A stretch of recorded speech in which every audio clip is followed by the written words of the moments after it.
Bonjour à tous et bienvenue dans cette nouvelle vidéo de formation logiciel Proteus. Aujourd'hui, nous allons voir comment commander plusieurs lampes, plusieurs moteurs grâce à Arduino en passant par des interfaces de communication, puissance, commande et tout ceci via un clavier. Donc, généralement, le clavier avec Arduino, c'est généralement un clavier qui est généralement sous-exploité. Voilà, là, il y a plusieurs touches. Vous pouvez, par exemple, dans votre maison d'habitation, assigner chaque touche à une tâche. Par exemple, la touche 7 peut être là pour allumer les lampes, la touche 8 pour peut-être commander un moteur, la touche 9, en gros comme une télécommande, quoi.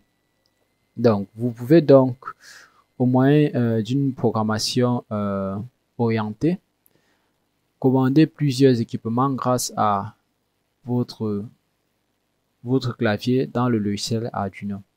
Donc, ceci se passe comment? Déjà, le clavier, la carte Arduino reçoit les informations fournies par le clavier, donc les informations fournies par les lignes et par les colonnes. Et grâce à un décodage, un décodage intelligent, la carte Arduino reconnaît quand on a pressé un bouton, il quadrille les lignes et les colonnes et il voit en fonction de la présence de tension sur une ligne ou le manque de tension sur une colonne, il sait exactement quelle touche est pressée. Donc, par exemple, la touche 7, nous pouvons dire, par exemple, la touche 7 commande peut-être l'allumage du moteur 1, la touche 8 commande l'allumage du moteur 2, ainsi de suite, la touche 9, ainsi de suite. Donc, nous pouvons faire ainsi et commander sur ce. Vous voyez là, grâce au clavier, je suis à une commande à environ de 6 équipements. Ouais, là que d'utiliser les boutons, vous pouvez utiliser un clavier. Et le clavier est avantageux sur le point où vous pouvez, en regardant notre vidéo, comment effectuer une série codée avec l'Arduino. Là, vous pouvez littéralement mettre un code sur votre programme. Donc, vous pouvez littéralement mettre un code. Et vous pouvez ajouter un écran. Bon, ça va dépendre de vous. Ça va dépendre vraiment des spécificités et de l'urgence de votre application à nécessiter d'un écran. Donc ici, là, nous avons trois départs de charge. Là, nous avons une lampe 2, lampe 3. Et là, nous avons trois départs de moteur également, moteur 1, moteur 2, moteur 3, qui sont tous connectés sur la carte Arduino. Moteur 1, là j'ai moteur 1, oui, là j'ai moteur 1, j'ai moteur 2, j'ai moteur 3, j'ai lampe 1, lampe 2, lampe 3, qui sont connectés à la carte Arduino, qui la carte elle-même reçoit ses impulsions de commande à partir du clavier, via le clavier. Donc, tout ceci dit, nous pouvons passer au programme pour observer comment ça se passe déjà. Déjà là, nous déclarons, comme à notre habitude, nous initialisons les broches du clavier. Nous initialisons le clavier, nous allons appeler A, B, C, D, les touches d'extrémité du clavier. Bon, ça, c'est pas très important à savoir ici. Donc, nous entrons dans notre void loop. Nous déclarons, j'oubliais, nous déclarons une variable ici qui se nomme, une chaîne de caractères qui se nomme saisie au clavier. Donc, là, nous allons entrer dans une boucle infinie au début de la fonction loop. La fonction loop elle-même qui est une boucle infinie, nous allons entrer dans une pseudo-boucle infinie, on va dire comme ça, qui va recueillir toutes les touches de saisie au clavier. Donc, chaque tour, elle va recueillir les touches saisies au clavier. Et tant que la saisie au clavier égale à OK, donc tant qu'on n'a pas appuyé une touche au clavier, il ne se passe rien. On cale dans la boucle do. Donc, on cale dans la boucle do tant qu'on n'a pas saisi une touche au clavier. Dès que l'on saisit une touche au clavier, notre programme analyse d'abord si la touche, c'est la touche 7, par exemple. Si c'est la touche 7, elle lance le moteur, donc elle met moteur 1, elle met la variable état moteur 1. Donc, la variable état moteur 1, c'est une variable qui est état moteur 1, la voici, qui est à 1. Donc, dès qu'elle envoie moteur 1, la variable état moteur 1, le moteur 1 va se mettre en rotation.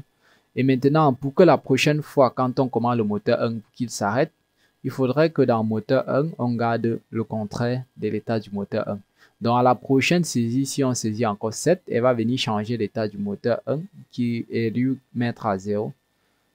Avant de regarder en mémoire la valeur 1 et tourner ainsi de suite. Donc, on changera d'état à chaque tour qu'on entrera dans le if. Donc, ceci dit, nous faisons la même chose pour le clavier, pour le moteur 2, ainsi de suite, la même chose au moteur 3. Donc, ça, c'est une méthode de saisie vraiment, vous pouvez utiliser. C'est vrai que c'est pas... donc, vous allez orienter ça vers votre application. Vous allez orienter vers votre application. Si au lieu des moteurs, à la place des moteurs, vous devez utiliser, je sais pas trop, une commande de circuit, je sais pas, une commande d'éclairage, commande de capteur, commande de détecteur. Si vous voulez effectuer plutôt cette commande-là, c'est libre à vous dans l'onglet saisie de clavier.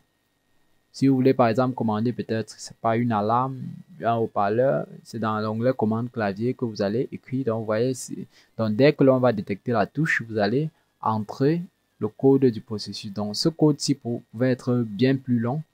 Seulement éviter les délais. Dans, vous voyez là, tout le programme, littéralement, je n'ai pas utilisé de délais. Je n'ai littéralement pas utilisé de délais.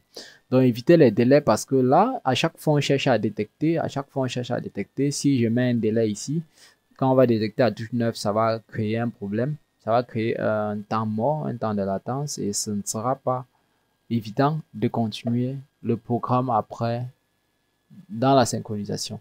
Donc, si vous mettez un délai là, le temps d'exécuter le délai, on peut perdre des informations. Peut-être si on avait appuyé sur la touche 8, touche 9 et qu'on sort. Donc, là, vraiment, éviter les délais dans ce... Ou si vous voulez en utiliser des délais vraiment très courts, genre les délais de millis ou des microsecondes. Donc, nous faisons la même chose pour le clavier avec les lampes. Lampe 1, lampe 2 et lampe 3. Donc, si nous compilons ceci et que nous nous retrouvons dans la fenêtre d'exécution du logiciel Proteus, si nous nous retrouvons dans la fenêtre Proteus, là, nous avons donc ceci. Si nous lançons la simulation là, déjà, si on appuie sur la touche 1, vous voyez, là, nous avons réussi déjà, la lampe 1 s'allume, vous voyez là, la lampe 1 s'est allumée sans problème. Nous pouvons encore appuyer sur la touche 1, elle éteint la lampe, vous voyez là, la lampe s'éteint, elle s'éteint normalement, lampe 1. Nous pouvons faire également de même pour lampe 2 et lampe 3, mais nous n'allons pas perdre le temps sur ça. Vous voyez, lampe 2, non allumé, lampe 2, vous voyez, la lampe 2 et la lampe allumée cette fois-ci. Nous pouvons également arrêter la lampe 2. Nous la stoppons. Nous pouvons allumer les deux à la fois. Nous pouvons allumer également la lampe 3, mais je pense pas que c'est pas l'objectif. Donc, l'objectif, c'est de voir si ça fonctionne. Et là, les moteurs, pour les moteurs, nous pouvons commander les moteurs. Nous avons dit qu'on commande les moteurs en 7, 8, 9. Nous pouvons commander le moteur 1. Vous voyez là.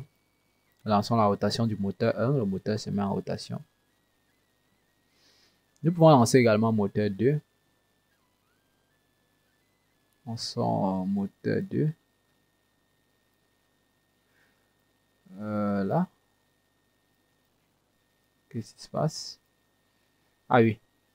Donc, n'hésitez pas à insister un peu. C'est vrai que là, nous sommes dans un traitement long. Proteus doit calculer, donc n'hésitez pas à insister. Vous voyez, les deux moteurs peinent à tourner ensemble parce que, vous voyez là, ce moteur-ci est toujours en train de tourner. Ben, Proteus peine à calculer la rotation peut-être des deux moteurs, c'est tout.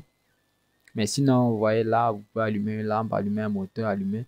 Donc, vous pouvez commander tout un système grâce à cette méthode-ci. Et si vous voulez, si vous le souhaitez, bien sûr, vous pouvez adjoindre à ça un affichage. Vous pouvez adjoindre à ça un affichage sur les pins A4 et A5. D'après notre vidéo sur les afficheurs, vous allez voir comment utiliser juste les deux pins A4 et A5 pour afficher les messages que vous voulez sur un afficheur LCD, que ce soit 16x2, 20x4. Ça va dépendre de vous. Donc, vous allez voir notre vidéo sur les afficheurs ou sur la formation Arduino. Vous allez voir cela. Donc,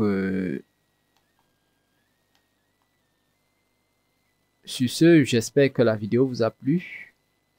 Ça, c'était vraiment une courte vidéo juste pour présenter ce modèle-ci. Il y a beaucoup de personnes qui se demandent comment commander plusieurs charges de façon ordonnée. Vous pouvez utiliser un clavier et le clavier, c'est plus restreint. C'est pas, comment on dit, c'est pas, quel est le mot déjà? Ce n'est pas désorganisé comme un ensemble de boutons. Donc, on aurait bien pu mettre un bouton moteur 1, un bouton moteur 2, mais ça aurait été très très désorganisé, souvent peut-être sale. Donc, pour mieux emballer vos projets et mieux les présenter, vous pouvez tout rapatrier sur un clavier. Donc, c'est un peu de ça qu'il s'agit. Donc, merci d'avoir tenu jusqu'ici.